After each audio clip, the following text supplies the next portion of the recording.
नमस्कार, मैं हूं आपके साथ कविता थपलियाल और आप देख रहे हैं कंज्यूमर इज किंग, जहां हम हमारे दर्शकों के फ़ायदे की बात करते हैं। पूरी कोशिश करते हैं कि हमारे दर्शक तक एक्सपर्ट के ज़रिए सही जानकारी और सलाह पहुंचाई जाए और अलग अलग मुद्दों पर हम ये शो करते हैं। लेकिन आज हमारा जो विषय है चर्चा का वो है विज्ञापन। रेडियो, टीवी, अखबार, होर्डिंग्स या आपका स्मार्टफोन, घर के अंदर या बाजार में घूमते हुए आपको तरह तरह के विज्ञापन अपने चारों ओर नजर आएंगे।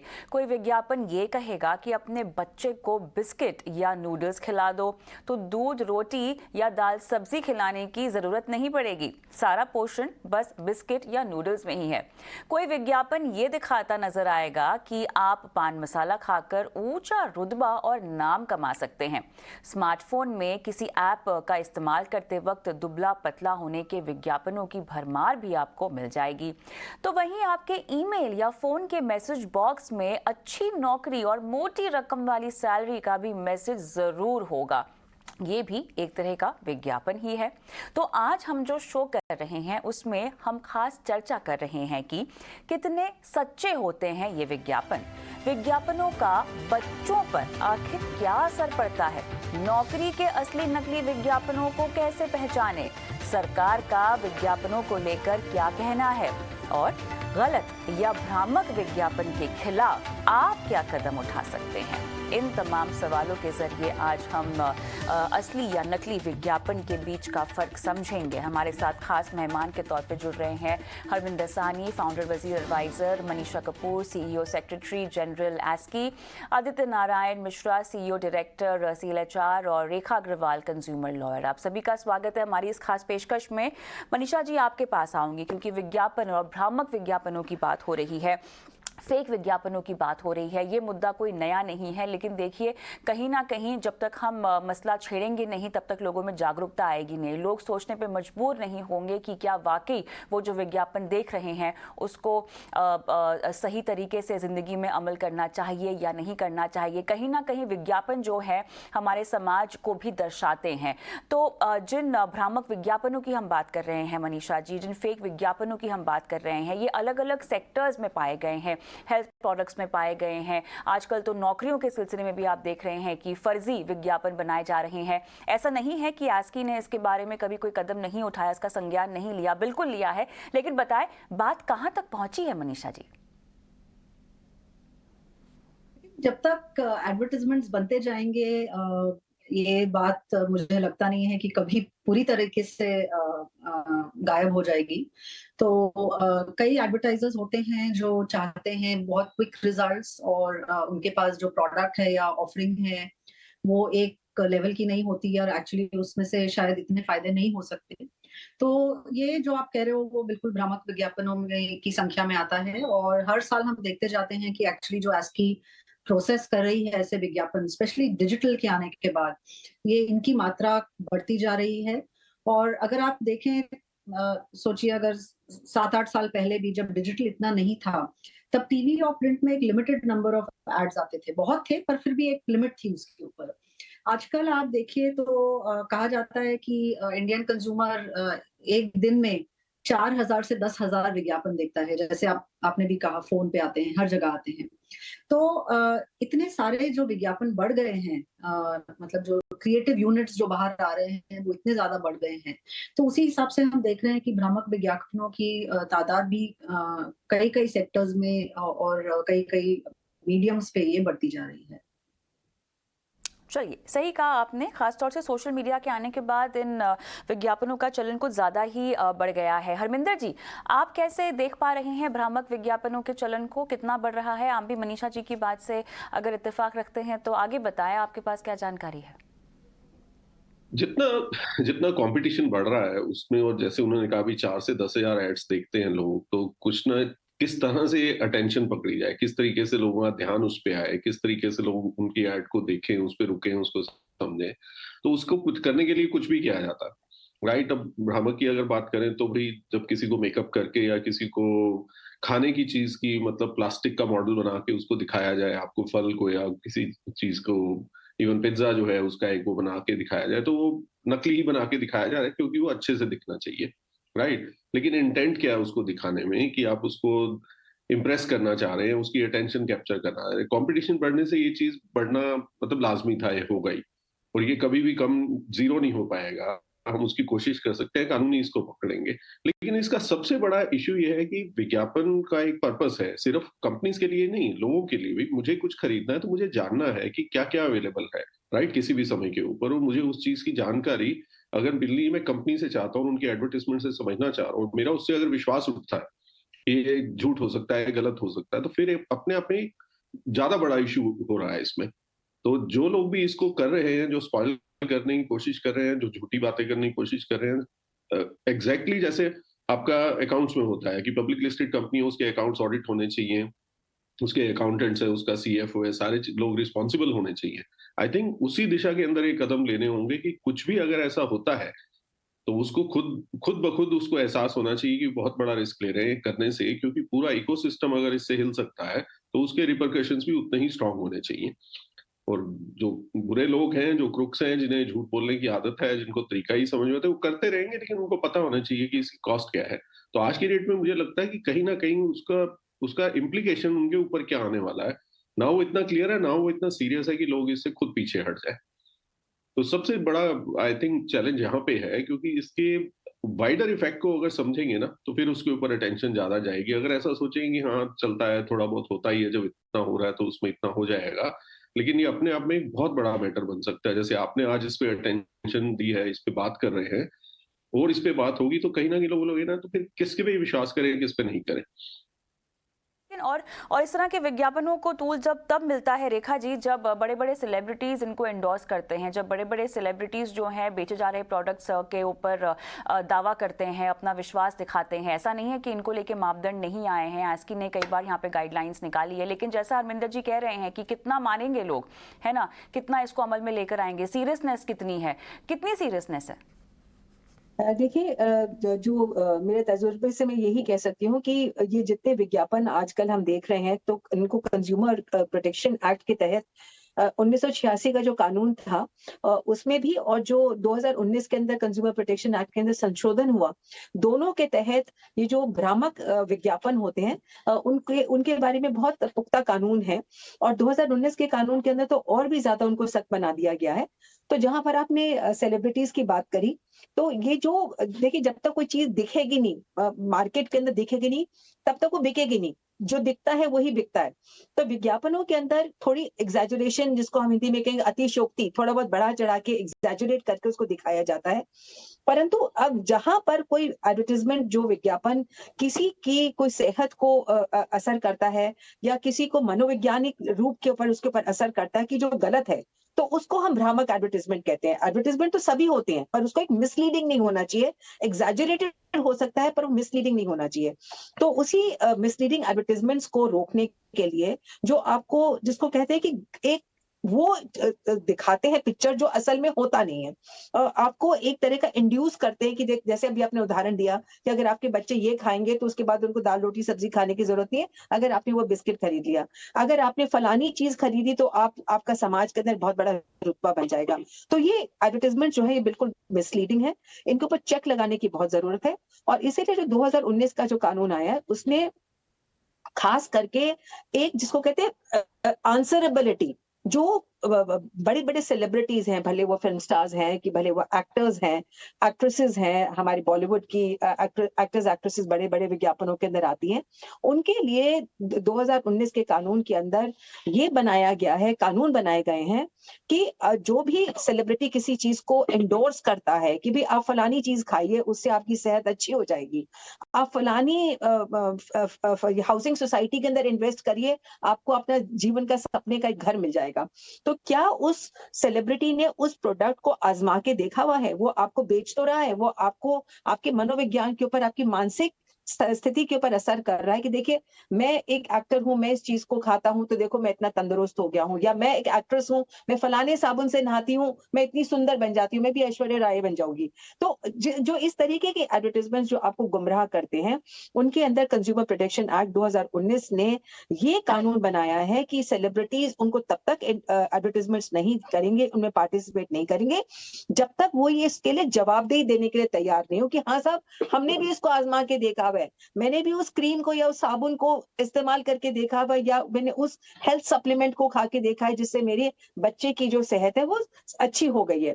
तो कंज्यूमर प्रोटेक्शन 2019 के तहत सरकार ने एक अथॉरिटी बनाई है जिसका नाम है CCPA, central consumer protection authority, जो नेशनल लेवल के ऊपर बनी हुई है, जहां पर उनके अगर CCPA की संज्ञान में कभी अपने आप आता है कि देखिए फला ये इस तरह के भ्रामक एडवर्टाइजमेंट्स जो हैं मीडिया के ऊपर, चाहे वो प्रिंट मीडिया है, चाहे वो इलेक्ट्रॉनिक मीडिया है, उसके अंदर सर्कुलेट हो रहे हैं, या तो CCPA अपने आप उनका संज्ञान ले सकती है, या अगर कोई व्यक्ति CCPA को भी संज्ञान में लाता है कि देखिए आपकी सामने इस तरह का ये गलत काम हो रहा है, आम ग्राहक को बेवकूफ बनाया जा रहा है, तो CCPA जो है उसके अंदर डिस्ट्रिक्ट मैजिस्ट्रेट को कह के इन्वेस्टिगेशन करवा सकती है और उसको रोक लगा सकती है। और साथ साथ अगर कोई व्यक्ति भी कंज्यूमर प्रोटेक्शन एक्ट के तहत कंप्लेंट करता है, कंज्यूमर एक्ट के तहत एक शिकायत करता है कि देखिए इस एडवर्टाइजमेंट को खाने से, इस एडवर्टाइजमेंट को देखने से और उसके उस प्रोडक्ट्स को खरीदने से, खाने से या पीने से या इस्तेमाल करने से मेरा ये नुकसान हुआ, जो जो वैल्यू फॉर मनी मेरे को मिलनी चाहिए थी वो मेरे को नहीं मिली, तो ऐसी लोगों में कितनी जागरूकता है CCPA को लेकर और कंज्यूमर प्रोटेक्शन के इस कड़े एक्ट को लेकर? यहाँ पर 10-10 लाख रुपए तक की जो पेनल्टी है इस तरह के सेलिब्रिटीज हैं उनके ऊपर लग बिल्कुल। सकती है। और जो CCPA है वो ये ऑर्डर कर सकती है कि इस तरह के भ्रामक एडवर्टाइजमेंट्स है उनको तुरंत जो है विड्रॉ कर लिया जाए, वो प्रिंट मीडिया में, इलेक्ट्रॉनिक मीडिया के अंदर बिल्कुल भी वो दिखेंगे नहीं, और जो सेलिब्रिटीज हैं उनके ऊपर पेनल्टी लग सकती है। तो जो रेखा जी, अभी सवाल मुझे मैन्युफैक्चरर आपसे ये पूछना है कि आखिर लोगों में जागरूकता क्या है, कितनी है CCPA को लेकर और कंज्यूमर प्रोटेक्शन एक्ट में जो जिस तरह की कड़ाई बढ़ती जा रही है, किस तरह के केसेस आपने आते हुए देखे हैं, किस तरह की शिकायतें दर्ज होती हुई देखी हैं? देखिए, मैं ये कहूंगी कि हमारी सरकार ने जो डिपार्टमेंट ऑफ कंज्यूमर अफेयर्स है, हमारा जो मंत्रालय है, वो इसके अंदर काफी जागरूक करने की कोशिश कर रहे हैं आम व्यक्ति को। कंज्यूमर जो होता है उसके बिना व्यापार चल ही नहीं सकता। Consumer is king. अगर मैं आपको आपका ये जो चैनल भी चल रहा है वो इसलिए चल रहा है क्योंकि दर्शक देख रहे हैं। अगर कोई देखने वाला नहीं होगा तो आप चैनल नहीं चलाएंगे। तो जो व्यापार है वो एक कंज्यूमर की वजह से ही चलता है। उसी बात को ध्यान में रखते हुए जो एक मोटो है, कहा जाता है कि कंज्यूमर इज किंग, तो उसको जो ये गांधी जी का कहा हुआ था कि कंज्यूमर की वजह से ही व्यापारी एग्जिस्ट करता है, मैन्युफैक्चरर एग्जिस्ट करता है। तो हमारे जो डिपार्टमेंट ऑफ कंज्यूमर अफेयर्स है उन्होंने एक मुहिम भी चला रखी है जिसकी मुहिम का नाम है जागो ग्राहक जागो। तो उस मुहिम के तहत सरकार भी बहुत तरह के एडवर्टाइजमेंट्स दे रही है, और वो भ्रामक विज्ञापन नहीं है, उसका प्रचलन कर रही है कि देखिए आम व्यक्ति को जागरूक होना चाहिए और अपने अधिकारों के बारे में जानकारी होनी चाहिए। सबसे बड़ा बिल्कुल, लेकिन लोग वो देखते नहीं है ना, क्योंकि उसमें कोई सेलिब्रिटी नहीं है।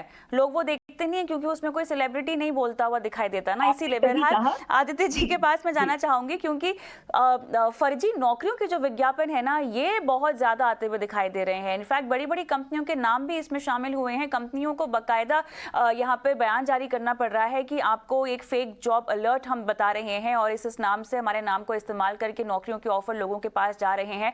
क्या आपने भी ऐसा कोई केस देखा है कि आपके पास भी लोग ऐसी कोई इंक्वायरी करते हुए आए हैं? देखिए, ये जो फेक जॉब एडवर्टीजमेंट्स, ये तो काफी दिनों से चले आ रहा है। जब मैं देखता हूँ कि लेबर मार्केट में एक्सट्रीम सिचुएशंस होता है तब ये फेक एडवर्टीजमेंट्स बढ़ जाते हैं।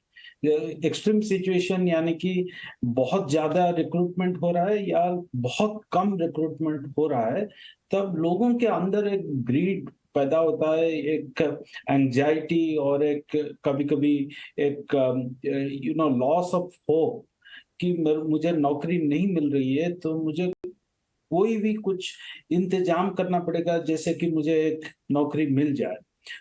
जैसे रेखा जी ने बताया कि व्यापार चलता है कंज्यूमर के लिए, इसलिए ये फेक एडवर्टीजमेंट्स चलते हैं कि कोई डेस्परेट है जॉब के लिए तो उनके लिए ये चल रहा है। बट ये जो फेक जॉब एडवर्टीजमेंट है, इसको थोड़ा ट्रैक करना और इसके ऊपर एक्शन लेना, मुझे वो लीगैलिटीज पता नहीं है, लेकिन मैं जो देखता हूँ, मेरा रिक्रूटमेंट करियर का जो एक्सपीरियंस है, मैं देखता हूँ कि ये व्हाट्सएप में, ईमेल में चलते हैं। कभी कभी ये प्रिंट मीडिया और जो ट्रेडिशनल मीडिया में ये सब एडवर्टीजमेंट्स नहीं आते हैं।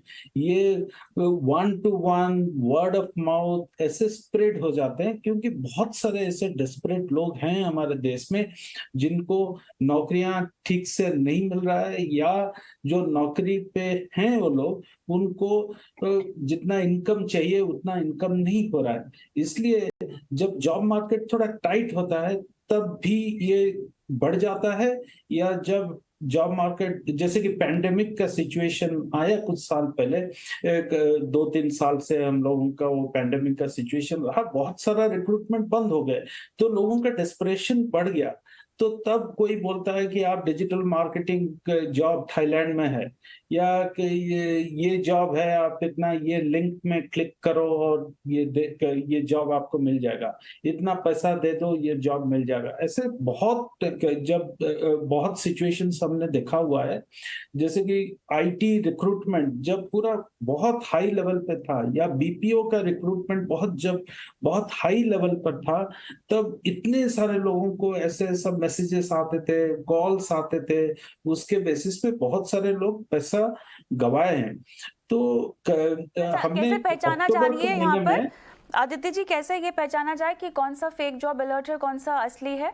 हाँ, कैसे गाइड करेंगे आप? ये देखिए 3-4 चीजें हैं। एक तो फर्स्ट पॉइंट इज कि कोई भी एक जॉब रिक्रूटमेंट ऐसे तुरंत नहीं हो जाता है, तो उसका प्रोसेस है।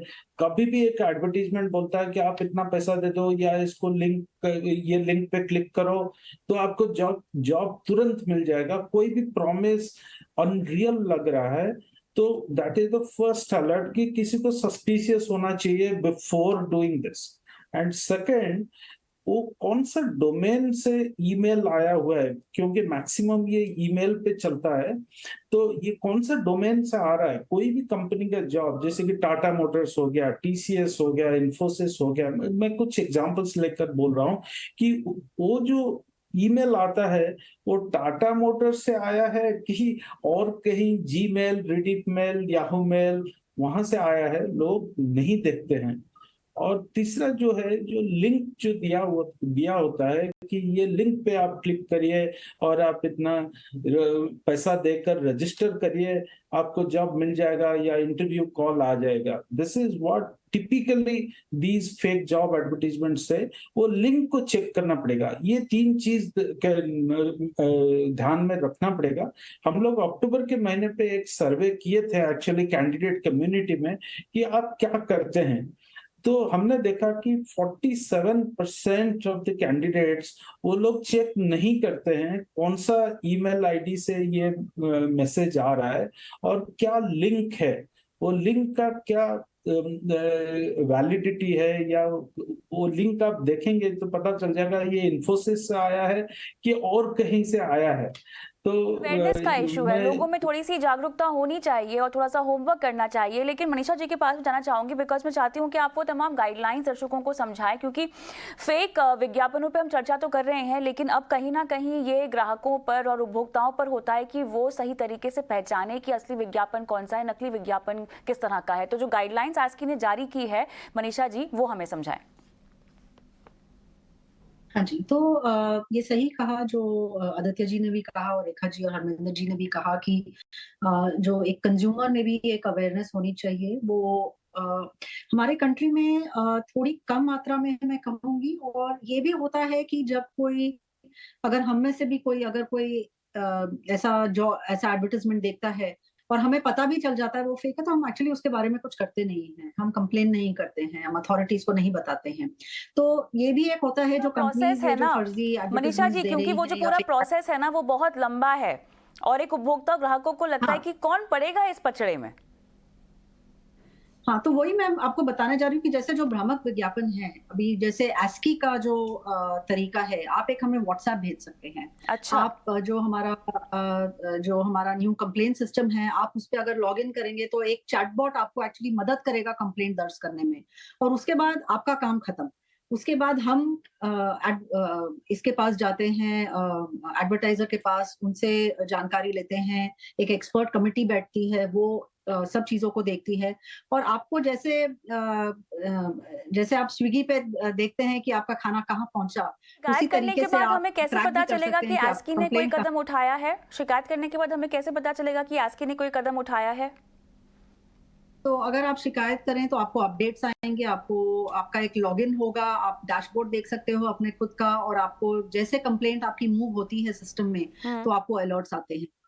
प्लस जो भी पास्ट केसेस हैं आस्की के, वो सारे हमारे वेबसाइट पे होते हैं। तो आप कोई भी पास्ट का केस, अगर जैसे आप बीए प्रोग्राम कर रहे हैं और आपको कुछ उदाहरण चाहिए कि किस टाइप के एड्स को हमने मिसलीडिंग माना है, तो आप सारा जो हमारा वेबसाइट पे है, एक एक डिसीजन हम पब्लिश करते हैं, ताकि ये एक पब्लिक नॉलेज और पब्लिक डोमेन में ये बात रहे कि क्या चीज हो सकती है। तो मैं एनकरेज करूंगी जो इस देश की जनता को भी, जो हम देख सकते हैं, एक फ्री ऑफ कॉस्ट आप कोर्ट में जाएं तो आपका कुछ ना कुछ खर्चा होगा, आपको लॉयर लगाना पड़ेगा या आपका बहुत ज्यादा टाइम भी जा सकता है, पर एटलीस्ट हम ये कोशिश कर रहे हैं आस्की में कि जो कंज्यूमर अवेयर है और जो ऐसे कंप्लेन करना चाहता है, उसके लिए हम सबसे सरल तरीका एक व्हाट्सएप, मुझे लगता है आज शायद ही कोई देश में होगा जो जानता नहीं है उसको कैसे हम यूज करें।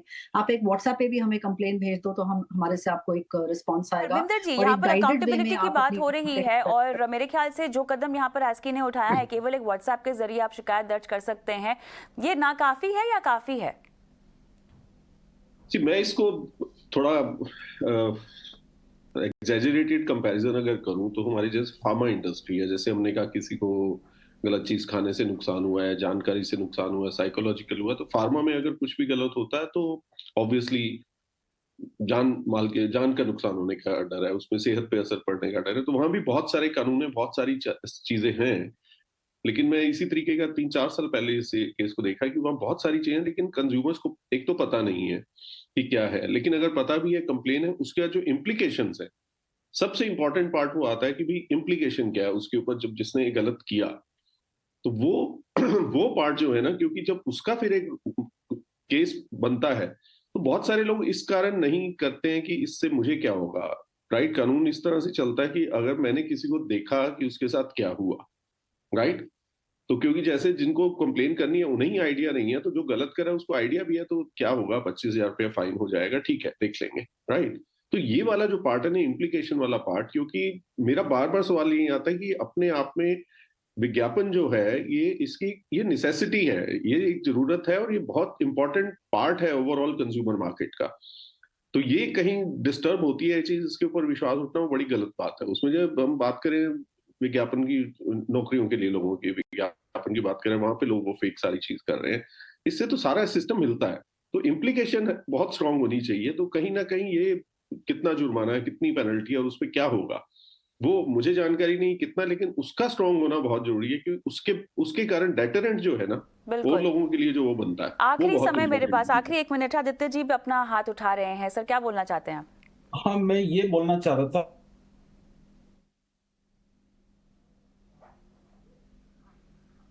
चलिए, यहाँ पर मुझे लगता है कि कोई नेटवर्क इशू हो गया है। रेखा जी, क्या आप मुझे सुन पा रही हैं? हाँ, मैं तो सुन पा रहा हूँ। जी जी जी, बोलिए। मैं बोल रहा था हाँ। कि ये जो smoking is injurious to health, या आरबीआई का जो अभी कैंपेन चल रहा है, ये काफी जागरूकता पैदा करता है, को उठाता है, लोगों को पता चलता है कि ये एक सिचुएशन ऐसा होने से क्या करना चाहिए, या उसका जो इम्प्लीकेशन क्या होगा ऐसा फेक एडवर्टीजमेंट करने से। ये एक छोटा सा पॉइंट मैं रखना चाहूंगा। और दूसरा है कि ये जो सोशल मीडिया में जो एडवर्टीजमेंट स्प्रेड होता है, और इसको कैसे कंट्रोल किया जा सकता है, रेगुलेशन इसके ऊपर क्या है, वो शायद क्लियर नहीं है। ये थोड़ा क्लैरिटी आ जाए तो अच्छा रहेगा। से सब कुछ जागरूकता पर आकर बात रुकती है, क्योंकि नियम कानून तो अपनी जगह है ही है, लेकिन एंड में ग्राहकों को, उपभोक्ताओं को ये समझना बहुत जरूरी होगा कि जिस विज्ञापन को वो फॉलो कर रहे हैं या जो उनके सामने फिलहाल इतना लुभावना दिखाई दे रहा है, ये वाकई असली है या नकली है। इसकी पहचान करने के लिए उन्हें खुद को, अपने आप को सक्षम बनाना होगा। बहुत बहुत धन्यवाद आप सभी का इस पेशकश में शामिल होने के लिए। कंज्यूमर किंग के आज के एपिसोड में मुझे भी इजाजत देना।